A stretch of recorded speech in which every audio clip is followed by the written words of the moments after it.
جيش محمد سوف يعود. خيبر خيبر يا يهود. جيش محمد سوف يعود.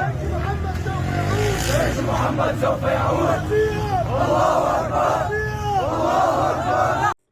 In the streets of Syria, we have death chants to Jews for an Islamic conquest. CNN and Fox and mainstream media are not going to show you these videos. We do a very, very deep, thorough search on the internet to see what really is going on around the world when it comes to the State of the Union with this whole concept of Jews in Israel and anti-Semitism. And this is what we do. We at this platform provide you with boots on the ground reality of what is going on in the Middle East as I'm here in Israel, the holiest lands of lands. And if you are brand new, welcome. It would be in the world if you could press that subscribe button. So right before we get into this video, ladies and gentlemen, it is Wednesday, December 10th. I have officially dropped, for the first time ever, Barak, Other Barak merchandise. The store is open. The link is right below this in the description. Shop.otherbarak.com. You can find yourself whatever you want. Hanukkah is around the corner. And even if you're not even Jewish, if you're Christian, go ahead, buy yourself a nice little hoodie, a nice little crew neck, a nice little shirt, sticker, mug, whatever it is that you want, flip-flops, pouches, shirts, it's all there. Go take a look. Let's get into the video.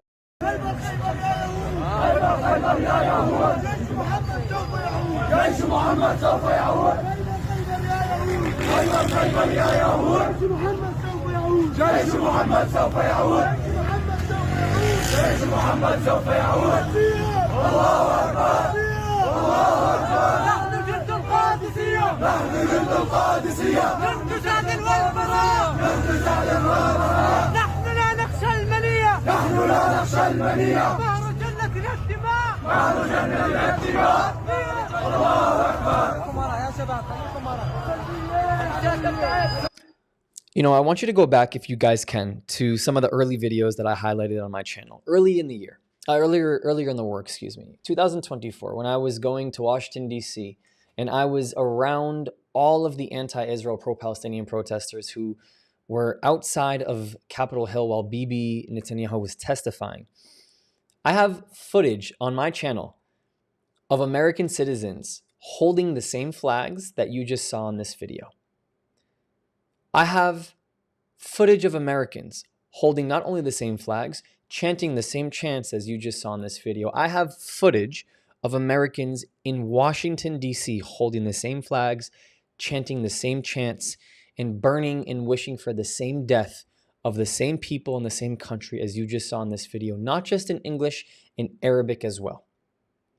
And the logic around the whole thing here, by showing you there's no discrepancy. There's actually an incredible parallel. Why is there a parallel? It's a direct connection.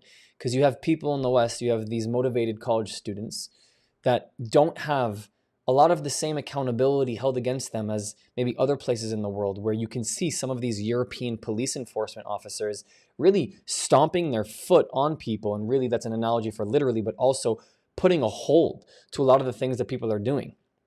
Because these are the forces here in the Middle East, and I've been talking about them being these overseas, these motivators for like the willfully ignorant, and people who don't really understand what's really going on in the Middle East. And then they see these videos where they've already been sort of like motivated by the concept of like, we have to destroy the state of Israel. Anybody that chants for the destruction of the state of Israel, or even Jews at this point, because they do a very, very terrible job of separating the two and making it seem like it is just an Israel thing. It's not a Jewish thing. It's a Jewish whole thing for them. Anti-Semitism and anti-Zionism are one and the same. They just use anti-Zionism to mask the fact that they have an issue with Jews in the first place. It's a beautiful card that they get to pull. It's also a beautiful card that Hamas gets to pull. And even though that they literally say in interviews in Arabic, on Arabic television, that they want to cleanse the place of Jewish people, then they get on television with Fox and CNN and all these mainstream Western media channels and say, we don't have an issue with Jewish people. We just have an issue with Israelis. It's all bullshit. But the only people that are seeing those Fox, those CNN and mainstream media interviews are the college students. So then when they pull those bits of what the Hamas terrorists, what the Houthi terrorists, what the Hezbollah terrorists, what Syrian radical groups are saying, what al-Jilani's people are saying, what Iraqi militia groups are saying, what Khamenei's saying, they don't get both. They only get one version, but that version is one, and it's enough. It's enough because it fits the narrative that they've been fed while they've been students at college for a long time, who have already been basically consuming this idea that there's an issue with the state of Israel. So then when they hear the people across the ocean who are apparently dealing with this evil state of Israel, it reaffirms what they've already been taught. It is a confirmation bias for them, not just from the professors in the institutions at Berkeley or at Columbia or at, I don't know, all these Ivy League institutions. It's a confirmation from the ones they're apparently supposed to help liberate. What a beautiful formula. That is the Qatar propaganda theory 101 for you. That is exactly how this whole mechanism works, because it starts with videos like this. It starts with videos like this because you're not going to see these on CNN. You're not going to see these on Fox. You're going to see these in pockets where people like me and our team go and find them.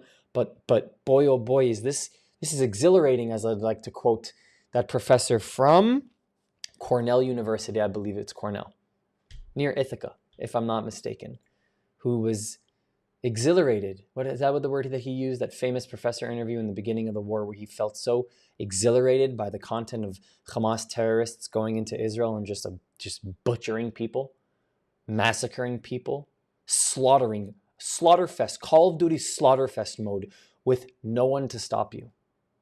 And he was exhilarated by it. And then you have professors just continuing to push this agenda. Are we surprised by what we have? Are we surprised by people reacting? Why are we so confused? We shouldn't be confused. Maybe to help you out, some grit would really help you out, because in the back of these hats, we have the stitching of grit, which stands for gain resilience in time, which is on the back of my crew neck. Get yourself all your gear. Happy Hanukkah. Shop.otherbarak.com. Here's a last minute note from me. Don't go anywhere. Here are 4 ways you can help us grow if you believe in our mission. On Buy Me a Coffee and PayPal, you can directly contribute to helping this message grow and reach more people across the world. If you want to join the inner circle, join our Patreon with different tiers, and of course, our Discord community, which is free with people from all across the world. The links to every single one are in the description. And last but not least, to the Other Barak community, I love you. Ani ohev otchem. I'll see you guys next time.